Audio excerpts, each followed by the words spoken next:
Is it rational to believe in God? Many people think that faith and reason are opposites, that belief in God and tough-minded logical reasoning are like oil and water. They are wrong. Belief in God is far more rational than atheism. Logic can show that there is a God. If you look at the universe with common sense and an open mind, you'll find that it's full of God's fingerprints. A good place to start is with an argument by Thomas Aquinas, the great 13th century philosopher and theologian. The argument starts with the not very startling observation that things move. But nothing moves for no reason. Something must cause that movement. And whatever caused that must be caused by something else, and so on. But this causal chain cannot go backwards forever. It must have a beginning.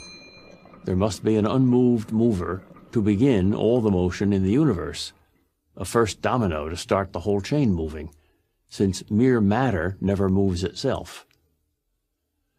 A modern objection to this argument is that some movements in quantum mechanics, radioactive decay for example, have no discernible cause. But hang on a second. Just because scientists don't see a cause doesn't mean there isn't one. It just means science hasn't found it yet. Maybe someday they will. But then there will have to be a new cause to explain that one, and so on and so on. But science will never find the first cause. That's no knock on science. It simply means that a first cause lies outside the realm of science. Another way to explain this argument is that everything that begins must have a cause.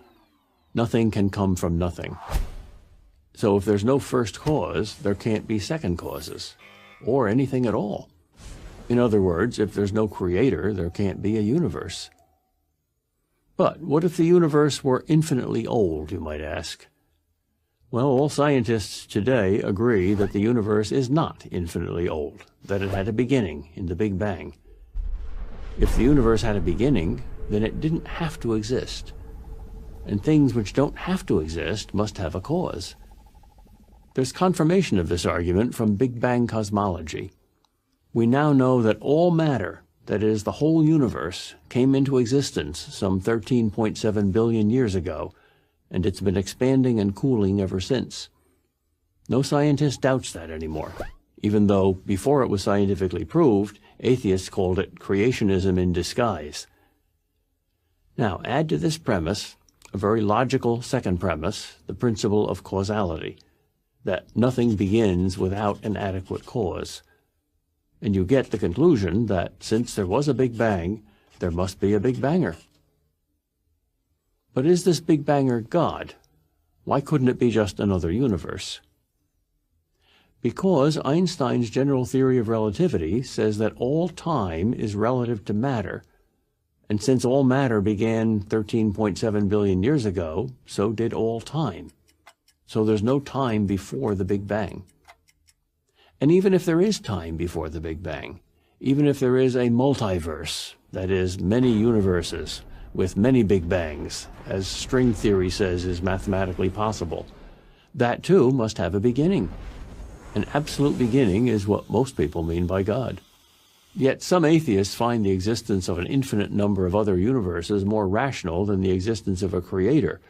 Never mind that there is no empirical evidence at all that any of these unknown universes exists, let alone 1,000 or a gazillion. The conclusion that God exists doesn't require faith. Atheism requires faith. It takes faith to believe in everything coming from nothing. It takes only reason to believe in everything coming from God. I'm Peter Kraft, professor of philosophy at Boston College for Prager University. Join Prager University, subscribe to our YouTube channel, and sign up for free at prageru.com.